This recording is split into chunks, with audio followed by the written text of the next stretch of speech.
کہ عدالتیں جو ہیں اپنے آرڈرز کو بہت زیادہ جو ہے اس کے متعلق سیریس ہوتی ہیں، تو اس کے متعلق بھی بڑی چیکرڈ اسٹریٹجی ہے اس ملک کے اندر۔ توہین عدالت پہ وزیر اعظم بھی نکالے گئے ہیں، مگر جب عدالتوں نے اگنور بھی بے تحاشا دفعہ، بھائی کئی آرڈر ہیں جس کی مثالیں دی جا سکتی ہیں، 90 دن میں الیکشن نہ کرانا، مخصوص نشستوں کے عمل درآمد نہیں بھی ہوتا۔ مگر میں ٹاپک چینج کرتے ہوئے درانی صاحب کہ ایک اور جو یہ متحدہ اپوزیشن کے اندر جو ہے مولانا فضل الرحمان کی شمولیت بھی ہو گئی ہے، اس کے متعلق دو قسم کے ویوز ہیں۔ ایک یہ ہے کہ اگین بہت زیادہ ایک طبقہ ہے جو ایکسائٹیڈ ہو رہا ہے اپوزیشن کا کہ جی کمال ہو گیا ہے، مولانا فضل الرحمان جو ہے وہ بڑا مسل پاور لے کے آتے ہیں اور ان کا وہ ایک بڑا خطرہ ہو سکتے ہیں حکومت کے لیے۔ دوسرا ایک اپوزٹ ویو ہے، وہ کہتے ہیں یہ کئی دفعہ بنتے ہیں، جڑتے ہیں، یہ سارے، یہ اس سے کوئی فرق نہیں پڑتا۔ آپ کیسے دیکھتے ہیں اس کو؟ دیکھیں، میرا تو جو اپوزیشن کا بننا اور اس وقت جو پارلیمنٹ میں اپوزیشن موجود ہے وہ کئی دفعہ اکٹھی ہوئی، میں خود بھی ان کا ہوسٹ رہا ہوں اور مجھے اس ساری سچویشن کے بارے میں پتہ ہے۔ مجھے حکومت کے مسئلے کا بھی پتہ ہے کہ حکومت کس طریقے سے اپوزیشن کی جو لیڈرشپس ہیں ان کے ساتھ وہ بہت کلوز کانٹیکٹ میں بھی رہتی ہے، رابطے میں بھی رہتی ہے، اور جب بھی کوئی ایسی ڈیولپمنٹ ہونے لگتی ہے تو کسی بھی وقت وزیر اعظم صاحب مولانا کے گھر بھی پہنچ سکتے ہیں اور کہیں بھی جا سکتے ہیں۔ تو اس لحاظ سے یہ جو صورتحال ہے اس میں ایک خبر کی حد تک تو یہ بڑی خبر ہے، لیکن اپوزیشن بہرحال پی ٹی آئی کو ہی کرنی پڑے گی، اور پی ٹی آئی کا ورکر بھی اپوزیشن ہے، اور اب جو انہوں نے نئی حکمت عملی بنائی ہے اس حکمت عملی کے تحت جو ہے انہیں آگے بڑھنا پڑے گا۔ ہاں، وہ اگر کوئی یہ توقع رکھ رہا ہو کہ جی اس وقت یہ اپوزیشن کٹھی ہو رہی ہے تو ان کو پیچھے سے کوئی دھکا ملے گا اور یہ ایک دم سے نکلیں گے اور ہر سین جو ہے وہ اوپر نیچے ہو جائے گا، مجھے فوری طور پہ تو ایسی کوئی ڈیولپمنٹ ہوتی نظر نہیں آتی، لیکن بہت سی چیزیں سمر کر رہی ہیں۔ دیکھیں، صوبوں کا مسئلہ اس وقت ایک بڑا چیلنجنگ وہ ایشو بنا ہوا ہے، پھر 28 امینڈمنٹ کا ایشو جو ہے وہ اس وقت ایک چیلنجنگ ایشو ہے۔ یہ ابھی جو ویسے فیصل نے بھی کہا، یہ ایک چنگاری ہے جو اس کی ہے، مطلب کنٹیمپٹ آف کورٹ کی، جو کہ پڑی ہوئی ہے کبٹ کے اندر، کسی وقت بھی وہ شعلے پکڑ سکتی ہے۔ تو مطلب یہ جو ساری چیزیں اسٹیک کر رہی ہیں جس میں کہ حکومت کے اندر موجود جو پارٹیز ہیں ان کے مقابلے میں پیرلل ڈیولپمنٹس ہو رہی ہیں، اور پولیٹیکل موومنٹ، مطلب جماعت اسلامی اس وقت سڑکوں پہ جتنا بھی ہے دھرنا دے کے بیٹھی ہوئی ہے، اور پرائسز جس طریقے سے حکومت بڑھا رہی ہے اور جس طریقے سے عوام کو چڑھا رہی ہے، اس سے لگتا ہے ایسے ہے کہ حکومت نے یہ طے کیا ہوا ہے کہ عوام کے ناک میں اتنا تنکا دو کہ یہ نہ بھی نکلے پھر بھی انہیں کم از کم چھینک تو آ جائے گا۔ تو مطلب یہ ہے کہ اس وقت جو جماعت اسلامی کے یہ جو 150-200 بندوں کے جو جلسے ہوتے ہیں اس کے متعلق ایک بہت بڑے طبقے کا خیال ہے کہ یہ بڑی بیماری کے لیے چھوٹی سی ویکسین لگا کے نا ایک ٹالنے والا کام زیادہ ہوتا ہے اور اس کے اندر جان نہیں ہے۔ مگر یہ کچھ پوچھنا چاہ رہی ہیں ربیہ؟ میں فیصل صاحب سے پوچھنا چاہ رہی ہوں۔ فیصل صاحب، جس طرح آپ ابھی تعریف کر رہے تھے کہ بہت اچھا کیا پارٹی نے جس رات کو یہ کے لیے یہ آرڈر آیا تھا، اور ایون فیملی نے بھی، کہ انہوں نے کسی قسم کی سیاست نہیں کی صحت والے معاملے کو لے کر۔ اب جب ملاقاتوں کو ایز آؤٹ کیا گیا ہے تو آپ کو کتنا سگنیفیکنٹ یہ لگ رہا ہے کہ جو ملاقاتیں ہوتی ہیں، کیونکہ ہم نے یہی دیکھا ہے ماضی میں بھی کہ جب اس کی چیزیں باہر آتی ہیں تو پھر یہ دوبارہ سے اگنائٹ ہو جاتی ہیں سچویشن۔ ابھی آپ کو کیا لگتا ہے کہ جو یہ ریاکشنز ہیں یا جو خبریں باہر آتی ہیں ملاقات کے بعد، وہ کتنے سگنیفیکنٹ ہوں گے آگے کا روڈ میپ ڈیسائیڈ کرنے کے لیے؟ دیکھیے، جو باتیں سامنے آتی ہیں ذرائع سے وہ تو کوئی اوتھینٹک تو ہوتی نہیں ہے۔ جو یوٹیوبرز ہمارے جو صحافی حضرات جو ہیں انہوں نے کلیم کیا، تو عظمیٰ خان کی جو پریس کانفرنس ہے انہوں نے تو ان کو ریفیوٹ کیا نا کہ عمران خان صاحب کو ناراض تھے یا جو بھی تھی بات کہ جی انہوں نے ہاسپٹل نہیں آنا چاہ رہے تھے، تو وہ چیزیں تو انہوں نے ریفیوٹ کی ہیں کہ ایسی کوئی بات نہیں تھی۔ اور یہ گفتگو جو ہے جب تک ان کی فیملی کی طرف سے نہیں آئے، دیکھیں اگر کوئی زید بکر کرتا ہے یا زید بکر کٹھا بھی ہو گیا اگر کسی سڑک کے اوپر، تو یہ ذمہ داری ان کے خاندان کی تو نہیں ہے، ان کی اور پارٹی کی تو نہیں، ان کی ذمہ داری تو بہرطور اپنے طور پہ ہے نا اپنے ذات کی حد تک ہے, پارٹی کی اپنی ذمہ داری ان کی اپنی حد تک ہے. اب یہ تو نہیں کہہ سکتے کہ اگر لاکھوں لوگ نکل آتے ہیں, ہزاروں لوگ نکل آتے ہیں جس کی نہ کال دی گئی ہو یا نہ کسی کو بلایا گیا ہو, تو یہ بات جو ہے کرنا کسی ذرائع کے حوالے سے, تو وہ آئی تھنک ویوز کے لیے زیادہ ہوتی ہے, اس میں اوتھینٹک بات تو ہوتی نہیں ہے. اوتھینٹک تو وہی بات ہوگی جو ان کی فیملی کی طرف سے آئے گی, یا وہ اگر کوئی پارٹی کی طرف سے بات آئے تو اسی کو سیریس لینا پڑے گا نا جی. باقی چیزیں تو کوئی اتنی سیریس ہوں گی نہیں. اور باتیں جو ہیں جب اگر سامنے آتی ہیں تو وہ بھی دیکھنا پڑے گا. لیکن عامر صاحب, میں آپ کی بھی موجودگی کا, دورانی صاحب کی موجودگی کا بھی ایک میرا ذہن میں سوال آ رہا تھا کہ مولانا صاحب کی جو شکایتیں ہیں کیا وہ حکمران جماعت سے ہیں؟ لگتا تو نہیں ہے, کیونکہ ان کا جو پچھلے بیانات ہیں یا ان کے معروضی حالات ساؤتھ کے پی کے جو ہیں یا بلوچستان کے جہاں پہ وہ سیاست کرتے ہیں, ان میں تو کچھ زیادہ آئی تھنک بڑے لیول کی باتیں ہیں. اور یہ بھی آپ کو یاد ہوگا عامر صاحب کہ ڈیڑھ سال پہلے عمران خان صاحب کے کہنے پہ آپ کے شوز میں بھی آ کے میں بیان کرتا رہا, مولانا صاحب کے ساتھ جو جوائنٹ اپوزیشن کا یہ جو تحریک تھی یہ ہم نے اس وقت چلانے کی کوشش بھرپور کی, لیکن اس وقت کے پی میں جو حکومت میں تھے لوگ, علی امین صاحب وغیرہ, ان کا کیونکہ لوکل پالیٹکس کا جھگڑا ہے تو انہوں نے پھر نہیں پنپنے دیا یہ سارا بات, جو کہ ابھی پھر وہیں پہ آ گیا. آئی تھنک اگر پہلے پی ٹی آئی والے یا علی امین تھوڑا تحمل کی سیاست کرتے تو بہتر ہو سکتا تھا. جی دورانی صاحب, یہ فیصل نے بڑی اہم بات کی ہے کہ جو مولانا صاحب کے جو بیانات آ رہے ہیں وہ بہت تلخ آ رہے ہیں, اتنے تو پی ٹی آئی کی طرف سے بھی نہیں آ رہے. تو یہ جو اپوزیشن اتحاد ہے یہ مفاہمتی سے زیادہ مزاحمتی زیادہ لگ رہا ہے, آپ کو بھی ایسے ہی لگتا ہے؟ لیکن جی یہ جو مولانا کے بیانات ہیں اور ان بیانات کا بالکل کینوس جو ہے وہ اس سے بڑا ہے جتنے بڑے کینوس پہ اس وقت پی ٹی آئی اپنا پولیٹیکل وہ سیٹ کر رہی ہے, پولیٹیکل پلان کو ورک آؤٹ کر رہی ہے, اس سے بڑا ان کا اسپیکٹرم ہے. آیا اس وقت یہ جو اس وقت جس لیول پہ وہ اپوزیشن کو آپریٹ کرا رہے ہیں, کیا یہ حکومت کے لیے چیلنج ہے یا حکومت کو اس میں سے کسی حد تک ایڈوانٹیج بھی ہے کہ وہ اپنے آپ کو سیکیور فیل کرتی ہے؟ اور آئندہ کا دیکھیں, میں یہ آپ کو بتا دوں کہ آئندہ کی پالیٹکس یا اس وقت جو پالیٹکس ہو رہی ہے وہ امکانات کو ایکسپلائٹ کر رہی ہے. کہ مطلب اگر کوئی پرو پبلک امینڈمنٹ آ جاتی ہے, اگر کوئی جو ہے ایسی ڈیولپمنٹ ہو جاتی ہے جس کے نتیجے میں حکومت میں بیٹھی ہوئی پارٹیوں کے مفادات ہرٹ ہونے لگتے ہیں, تو اس وقت تو حکومت خود ایک اپوزیشن کے رول میں آ جاتی ہے. اور ابھی بھی حکومت کو جیسے پی ایم ایل این کے اندر اپوزیشن بھی ہے اور حکومت بھی ہے, دونوں چیزیں شامل ہیں. خیر جہاں تک پیپلز پارٹی کا تعلق ہے, پیپلز پارٹی اس وقت انجورڈ لگتی ہے اور وہ حکومت کے ساتھ جو ہے وہ ایک ٹکراؤ اور نان ٹکراؤ کے درمیان کی کیفیت میں موو کر رہی ہے.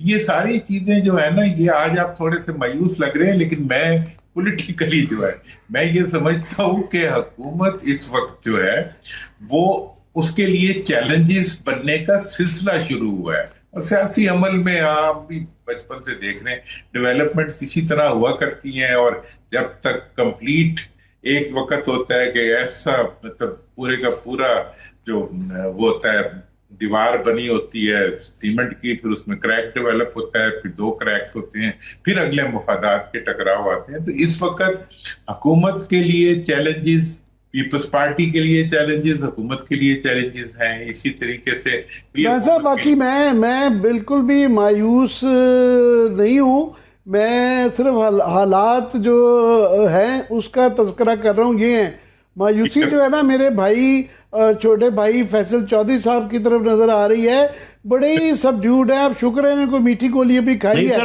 چاکلیٹ کھائی ہے, تو تھوڑی سی وہ جو ایکسائٹمنٹ ان کی یوزول ہوتی ہے اور ان میں بڑا وائبرنسی, وہ کمی ان کی طرف سے کم آ رہی ہے, وہ جو ہے نا انرجی کی کمی.